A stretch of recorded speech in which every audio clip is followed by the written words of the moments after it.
18, verso 30. Primera de Reyes 18, 30.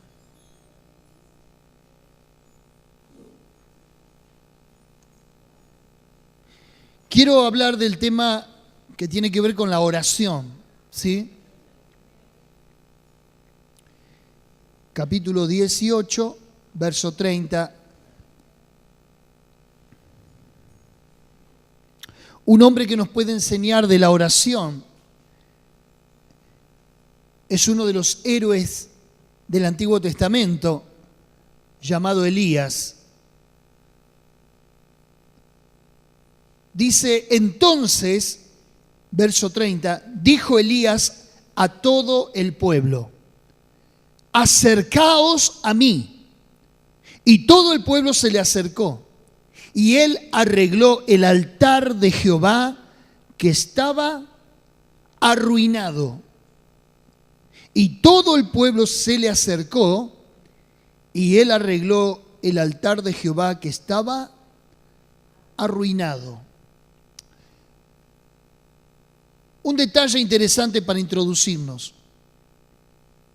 Cada israelita o cada hebreo tenía una comunión personal con Dios, en su casa, en su familia.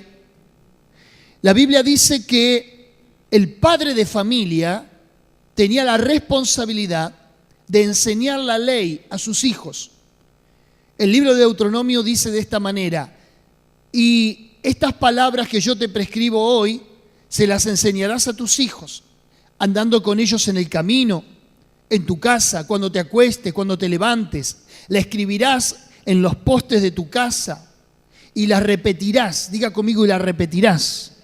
Entonces el hebreo nominal, común y corriente, tenía la obligación de enseñar la ley, la palabra de Dios, a su familia, a sus hijos. Eso se llama el altar familiar. Repítalo conmigo, el altar familiar. Pero luego toda la nación tenía lo que se llamaba el altar comunitario, ¿sí? El altar comunitario. Un altar, pero había varios. En realidad, en cada ciudad había un altar. Uno en Betel, otro en Gilgal, otro en Jericó, y así sucesivamente. Cada ciudad tenía un altar. En este caso, había un altar comunitario donde cualquier ciudadano podía ir, llevar su ofrenda y presentarse delante de Dios, hacer su oración, hacer su promesa a Dios y volverse a su casa. Ese altar comunitario es el que está acusando mi texto, donde dice que ese altar estaba arruinado. Estaba arrumbrado, estaba con poco uso, estaba poco frecuentado. El altar comunitario era donde todo el pueblo podía ir a orar las veces que quiera, los días que quiera, y donde se convocaban una vez al año en el día de la expiación. Interesante que un pueblo que pretende que Dios le hable, un pueblo que pretendía que Dios le responda, había dejado de comunicarse con Dios.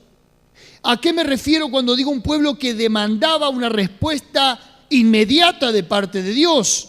Que en el capítulo 17, verso 1, dice Elías Tisbita, que era de los moradores de Galaad, dijo a Acab, vive Jehová Dios de Israel, en cuya presencia estoy, que no habrá lluvia ni rocío en estos años, sino por mi palabra. ¿Qué necesitaba el pueblo? Una respuesta inminente de parte de Dios, una respuesta inmediata a una necesidad apremiante como lo era la lluvia sobre la tierra. La gente quiere respuesta de Dios, la gente quiere señal del cielo, la gente quiere vivir, quiere disfrutar, quiere tener los privilegios, pero no quiere comunicarse con Dios. El pueblo de Israel fue un prototipo. Y no está lejos, distante de lo que la iglesia hoy pretende. La iglesia quiere mover de Dios, la iglesia quiere avivamiento, la iglesia quiere multiplicación, la iglesia quiere sanidad, quiere celebrar los milagros, quiere provisión divina, quiere que la familia camine en orden, quiere que la sociedad cambie. Pero la iglesia no ora. No es la excepción el caso hoy puntual. A lo largo de toda la historia, el hombre ha tenido conflicto para apartar un momento y un lugar para buscar a Dios. La oración no es ese monólogo que nos enseñó la Iglesia Católica, esa repetición de una oración escrita, no es envolverse las manos con un rosario y ir perla por perla haciendo un clamor, no son esos pasos que uno hace de determinada liturgia. Hay veces uno para ir a la oración no necesariamente tiene que hablar, tiene que dejar que el corazón escuche a Dios. ¿Hay alguien que me está entendiendo? Tantas veces viene la gente y me dice: pastor, tengo un conflicto porque quiero orar y los primeros 5 minutos ya le dije todo a Dios y después no sé qué hacer. Y yo le dije: pero entonces hablás vos solo. Y en una comunicación, hay una comunicación que va y otra que viene. Así no se ora. Jesús nos dejó un modelo, nos dejó un patrón de oración, pero luego que hicimos nuestra petición, nuestro descargo, nuestra adoración, nuestra catarsis, nuestro desahogo, ahora escuche a Dios, lea la palabra. La oración no es solamente cerrar los ojos, empuñar las manos y elevar una plegaria. No, la oración es pasar tiempo con Dios. No importa las palabras. Las palabras a veces están de más. Si Dios ya te está leyendo el corazón. Isaías dice: antes que vos preguntes, yo ya te habré respondido. Antes que hablen, yo ya habré respondido. ¿Hay alguien ahí? Es extraordinario la oración. Es el momento donde nos fusionamos con Dios, donde el Espíritu de Dios y yo y el Espíritu de Dios nos hacemos uno. El que se une al Señor, un espíritu es con Él. Así dice la Escritura. El mayor alzamiento que pueda haber en la tierra es cuando un hombre junta sus manos y eleva una oración al cielo. Es el mayor acto de rebeldía contra el mundo espiritual de maldad. Si hay algo que el diablo detiene en la vida de la iglesia y en la vida del creyente, es la oración. Porque sabe que en la oración es donde se queda al descubierto cualquier mapa delictivo que Satanás tenga en contra de tu vida y de la mía. El pueblo quería una respuesta. Note lo que dice el verso 37. Respóndeme, Jehová, respóndeme. Era el clamor de Elías. Y Elías es el eco de lo que el pueblo necesita. El pueblo quería respuesta. ¿Cuántos quieren respuestas hoy aquí? Yo tengo una lista de respuestas, necesito respuestas. Pero para que haya una respuesta, tiene que haber primero un clamor, una oración. Vamos al verso 30, que es el punto de partida. Entonces dijo Elías a todo el pueblo: acercaos a mí. Yo necesito un Dios que responda. Si no, no necesito a Dios. Así de simple. Si Dios no responde, entonces no hay alternativa. ¿Para qué la búsqueda? ¿Para qué la condición? ¿Para qué todo lo que hacemos en la vida cristiana? Pero para que Dios responda, aquí está el primer punto. Elías dijo a todo el pueblo: acercaos a mí. Cuando alguien le dice: acércate a mí, es porque ese alguien tiene algo para dar.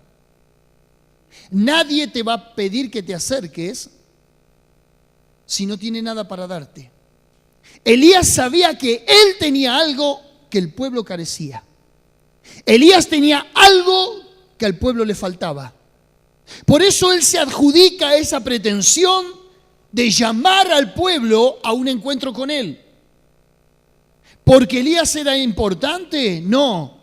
¿Porque Elías era popular? No, todo lo contrario, Elías era impopular. Era ermitaño, era áspero, era una persona hasta confrontativa y violenta con sus palabras.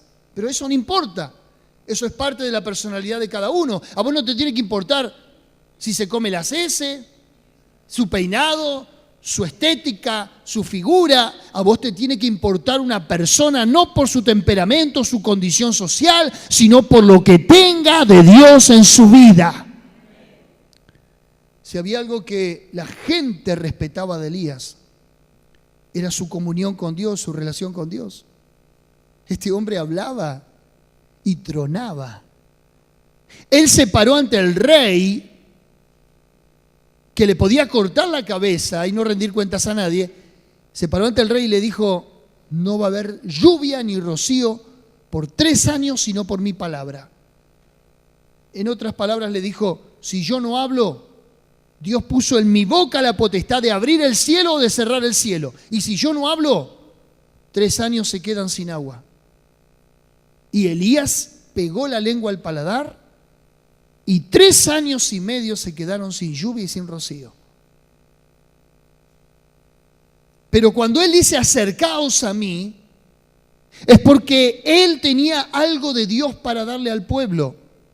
Y quiero aquí asentar un precedente. Acércate a los que se acercan a Dios. Aunque parezca un juego de palabras, lo voy a decir de nuevo: acércate a los que se acercan a Dios. Porque muchas veces nos acercamos a las personas equivocadas. Y muchas veces nos acercamos con la intención equivocada, con la expectativa equivocada. Pero vos tenés que acercarte a los que se acercan a Dios. Decir al de al lado: acércate a los que se acercan a Dios. Hacé una lectura de la persona. No te juntes con cualquiera. Pastor, está discriminando. No estoy discriminando. Estoy haciendo una evaluación de la estatura espiritual de alguien. No, si te vas a juntar con alguien que no te va a edificar, que no te va a bendecir, que no te va a proyectar a nada, bueno, no pierdas el tiempo. Si la persona está en esa condición, bueno, entonces vos sos el que lo tenés que acercar a Dios. Pero vos tratás siempre de acercarte a uno que esté un escalón, un eslabón, una dimensión más de la que vos estás transitando. ¿Me está entendiendo lo que digo? Si no, no te sirve. Nunca niveles para abajo, siempre nivelá para arriba. Elías le dijo: acérquense a mí. ¿Por qué? ¿Porque él tenía algo para darle humanamente? No, porque Elías los iba a conectar con Dios. Es extraordinario Elías. Vuelvo a repetir: acércate a los que se acercan a Dios. Si hay alguien que se congrega, si hay alguien que lee la palabra, si hay alguien que cada vez que lo encontraste da una palabra de la Biblia, si hay alguien que te alienta, si hay alguien que te inspira, si hay alguien que vos ves que va de victoria en victoria y de bendición en bendición, aún en medio de las pruebas, esa es la persona que te tenés que juntar. Elías le dijo al pueblo: acercaos a mí. ¿Cuál fue la respuesta inmediata? Y todo el pueblo se le acercó. Punto número 2. Y él arregló el altar de Jehová que estaba arruinado. Como dije en la introducción, el desuso, la poca frecuencia al cuarto de oración. Jesús habló del cuarto de oración. Dijo: cuando ores, cierra la puerta detrás de ti y ora a tu Padre en lo secreto. Y tu Padre que ve en lo secreto te recompensará en público. Quiere decir que la intimidad es la que nosotros tenemos que buscar. El silencio, el apartarnos. Hoy estamos tan embebidos, y hablo en plural, estamos tan embebidos, y me incluyo, con la información del minuto a minuto, con las redes sociales. Hay tanto por entretenerse, hay tanto por lo cual la mente se dispara y se entretiene y se dispersa, que nos es, hay veces hasta difícil concentrarnos, quedarnos quietos, apagar todos los ruidos del corazón y de la mente y concentrarnos en Dios. Yo no sé si a usted le pasa eso. Es como que uno tiene que reciclar toda la mente y los pensamientos, tratar de despojarse de todo y concentrarse en Dios. ¿Cómo cuesta? Por eso tenemos que buscar un lugar a solas, un momento de silencio. Yo no le estoy diciendo que usted sea parte de la vida social, deje el trabajo, el estudio, sus obligaciones. No estoy diciendo eso, estoy diciendo que dedique un tiempo, que aparte un momento, porque entonces el altar suyo estará al igual que el altar del pueblo arruinado, con desuso, con poca frecuencia, con otras prioridades. Claro que arreglar el altar demanda pagar un precio, un sacrificio. Este altar no era un altar común, era un altar que estaba todo fabricado con piedras y había un mandamiento en la ley. Decía que cuando uno le edificaba un altar a Dios, no podía hacerlo con martillo y con hierro. No, uno no debía tratar de cincelar la piedra para que encaje una piedra con otra. Uno tenía que buscar las piedras adecuadas y de esa manera edificar el altar de lo más pequeño, de lo más grande, perdón, a lo más pequeño. Era todo un trabajo de artesanía que tenían que hacer el pueblo a la hora de edificar un altar, que encaje piedra con piedra, buscar las piedras, hacer el esfuerzo, acarrearlas. Una figura de lo que nosotros debemos hacer en la oración. No debe ser desprolija, no debe ser espontánea, debe ser algo premeditado. Uno tiene que decir, bueno, de tal día a tal hora, nadie me moleste, no me comprometo con nadie. Es el momento de Dios. Mayormente le damos a Dios el peor momento, cuando estamos cansados, cuando ya nos llenamos del fútbol, o cuando ya nos llenamos de la comida o de las relaciones sociales. Bueno, ese ratito a las apuradas, acá estoy, Señor, te dejo una foto mía para que me recuerdes y me voy. El otro día alguien me preguntó y yo le dije, ¿sabés las veces que sentí vergüenza delante de Dios? Porque me quedé dormido orando y sentí que le había faltado el respeto porque no le había dado lo mejor de mí. La lucidez, estar despierto, estar fresco, Le di lo peor, le di mi cansancio, le di mi sueño. Entonces, ¿cuál es el secreto?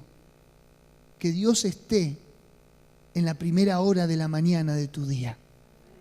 John Wesley decía, no es justo que los pájaros canten en la mañana antes que yo haya visitado a mi Creador. Quiere decir que Él se adelantaba al alba.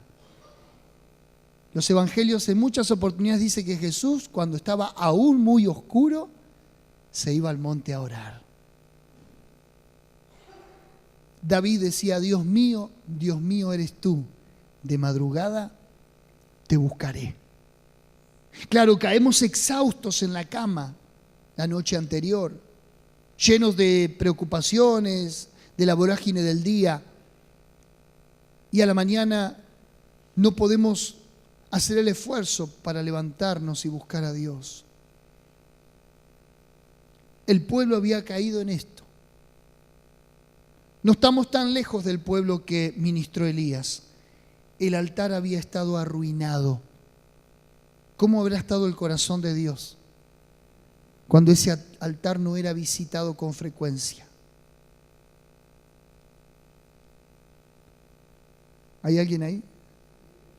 Pregúntale al de al lado, con amor, ¿cómo está tu altar? Si hay algo que quiero es que usted tenga el altar arreglado. Dice, Elías arregló el altar. Yo no estoy aquí para hacer un juicio. Dios es el que juzga a cada uno. Yo estoy aquí para decirte, arregla el altar. No te estoy juzgando, te estoy dando la posibilidad de, si en algún momento tu altar quedó arruinado, que lo arregles. ¿Entiende? Un juicio sería acusar de lo que usted hace o no hace y dejarlo con la culpa y que usted se vaya a su casa. Yo acá le estoy dando las herramientas para que Dios le responda. Arregló el altar. Si estaba desarreglado, lo vamos a arreglar. Yo muchas veces lo desarreglé, lo desatendí, pero siempre vino esa voz para que yo vuelva a enmendar lo que se había arruinado. El punto 3, que también está en el verso 31, dice: y tomando Elías 12 piedras, conforme al número de las tribus de los hijos de Jacob, la cual había sido dada palabra a Jehová, diciendo: Israel será tu nombre, edificó con las piedras un altar en el nombre de Jehová. Fíjese, él no hizo un altar a su antojo.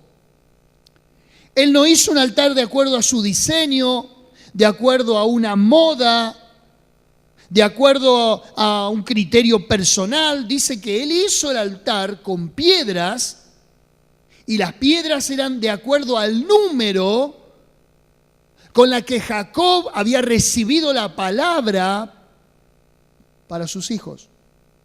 En otras palabras, edificó el altar de acuerdo a las Escrituras.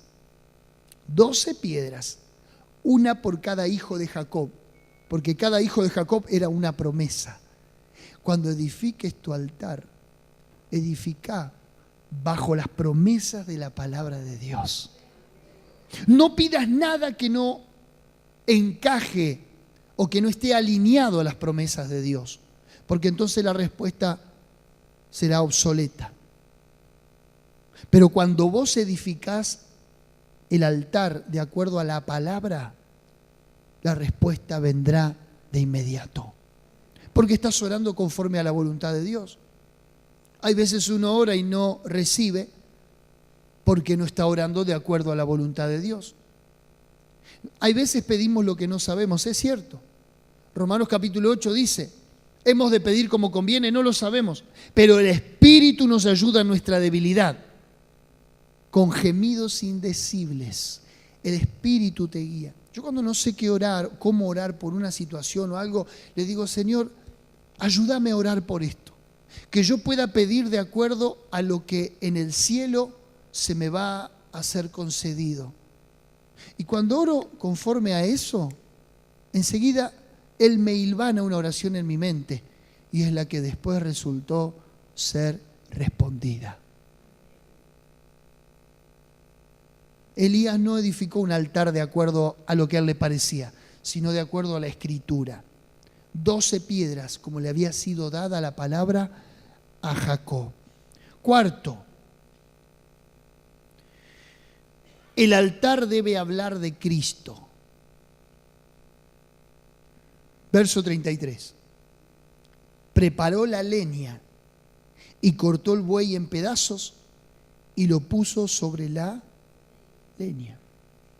Preparó la leña, preparó la madera, tomó el buey. ¿Por qué un buey? Si en realidad no hay un sacrificio dentro de los 5 primeros libros de la Biblia que hable acerca de un buey, y mucho menos para reconciliar a un pueblo con Dios.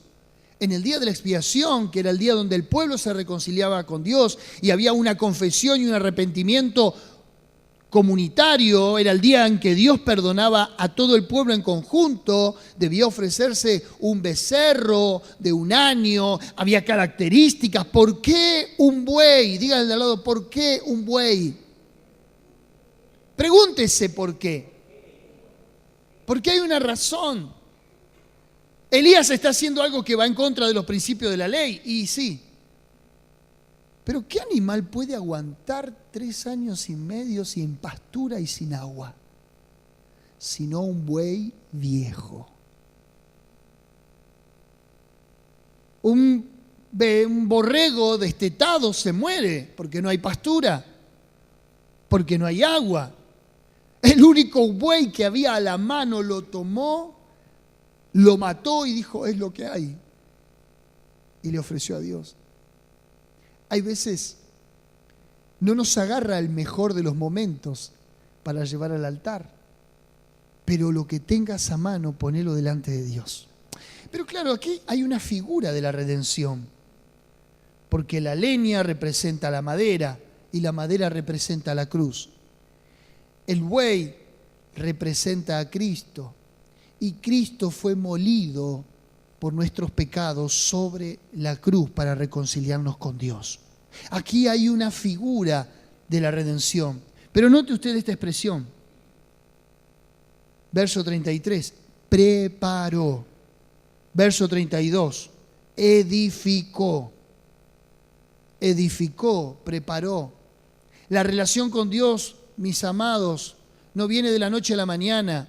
Cuando un hombre de Dios tiene una palabra de Dios, cuando un hombre ungido puede hacer un milagro, cuando Dios puede usar una persona, eso no es cosa de la casualidad, eso no es algo que a Dios se le ocurrió, eso es una construcción de vida, es una construcción de tiempo, es lo que lleva años a Dios preparar un hombre o una mujer de Dios. Fíjese que Él dice, edificó, preparó, lleva un tiempo, no es así nomás. Hay gente que de la noche a la mañana quiere predicar, de la noche a la mañana quiere ministrar, de la noche a la mañana quiere administrar una iglesia, quiere conducir un rebaño, quiere ser la figurita. Edificó, preparó. Elías tenía una trayectoria en la comunión y en la relación con Dios. ¿Hay alguien ahí? ¿Querés ser usado por Dios? Edificá, prepará. A mí me gusta la gente que estudia. Tengo gente que estudia canto, instrumento. Tengo otros que van al seminario, estudian teología, la palabra. Porque una vida en Dios se construye. Y en medio de esa construcción hay veces hay tropiezos y hay caídas e incluso pecado. Mire el pueblo. Había abandonado el altar y el altar se arruinó, pero vino la oportunidad y la restauración para que ese altar se pudiera arreglar de nuevo. Hay gente que como ve que las cosas no funcionan, se frustra, abandona todo, se olvida de su llamado. Edificar la relación y la comunión con Dios es una construcción de tiempo. Cuando hacían el aceite de la unción con la que eran ungidos los sacerdotes y los profetas, se juntaban especies de diferentes plantas, acacia. ¿Cómo se llama esa resina que sale de los árboles? Sí, resina. Se juntaba resina, se juntaban hojas de olivos, cortezas de árboles perfumados y se hacía el aceite de la unción. ¿Pero sabe cómo se hacía el aceite de la unción? Se metía todos esos ingredientes en un mortero y se los empezaba a machacar, a machacar, a machacar, a machacar. Y eso luego era no el aceite comestible que usted tiene, que fluye, que se vierte fácilmente. Era todo un amasijo de pegote que era derramado sobre la barba y sobre la cabeza del sacerdote. Pero se trabajaba, se martillaba, se machacaba, hasta que luego salía ese aceite que era el símbolo del Espíritu Santo. Es un trabajo. La oración es un arte. Cuando alguien ve que una persona es atractiva en Dios, entiéndase, una persona que resplandece su rostro, una persona que con sus palabras endulza cualquier amargura, una persona que con sus palabras consuela el dolor más profundo del alma, esa persona que tiene la gracia, la belleza y la unción del Espíritu, es una vida que ha sido construida en Dios. Termino con esto. Verso 37. Respóndeme, Jehová, respóndeme, para que conozca este pueblo, que tú, oh Jehová, eres el Dios, y que tú vuelves a ti el corazón de ellos. Termino con esto. Mire lo que le pide Elías a Dios. No le está pidiendo lluvia, que era lo que el pueblo necesitaba. No le está pidiendo milagros.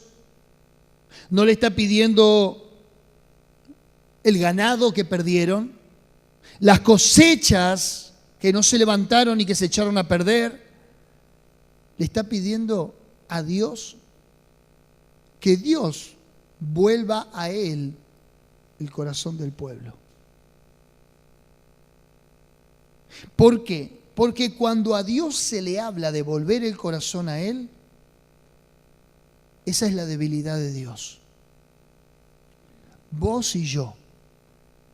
Esa debilidad fue la que movió a Dios, porque de tal manera amó Dios al mundo que no hizo nada. Dio a su Hijo. Cuando se trata de que el hombre se vuelva a Dios, Dios agotó todas las instancias y no mandó un ángel, mandó a su Hijo. Cuando se trata de que vos o yo nos reconciliemos con Dios, esa es su debilidad. Se fue el hijo pródigo, pero cuando volvió y había hecho realmente una división en la casa, en la familia, dolor al padre, desperdigó riquezas. Pero cuando el hijo volvió, ¿el padre le reprochó algo? No le reprochó. Al contrario, dice que lo abrazó y le besó el cuello. Y le dijo, mi hijo era muerto y ha revivido. Se había perdido y es hallado. Elías le dice a Dios, Señor, no se trata de un becerro, no se trata de una cosecha, no se trata de la lluvia, se trata de que vuelvas el corazón de tus hijos al Padre. Malaquías, cerrando el Antiguo Testamento, el último versículo del Antiguo Testamento que enlaza con el Nuevo Testamento, dice, y enviará a Elías, Juan el Bautista, que hará que el corazón de los padres se vuelva al de los hijos y el de los hijos al corazón de los padres. Una reconciliación. ¿Y qué pasó una vez que Dios reconcilió al pueblo con él? Primero hubo la edificación de un altar, hubo un sacrificio. Verso 38. Entonces cayó fuego de Jehová y consumió el holocausto, la leña, las piedras, el polvo, y aún lamió el agua que estaba en la zanja. Viéndolo todo el pueblo se postraron y dijeron, Jehová es el Dios, Jehová es el Dios. Hasta este momento no había habido respuesta, porque tampoco había habido altar. ¿No será, digo, se me ocurre ahora espontáneamente, que no hay respuesta en tu vida porque el altar no está arreglado? No lo toma en cuenta, es algo que se me ocurre a mí nomás. ¿No será? ¿Y si probamos arreglando el altar? Usted vendrá y me dirá, pastor, tengo la respuesta.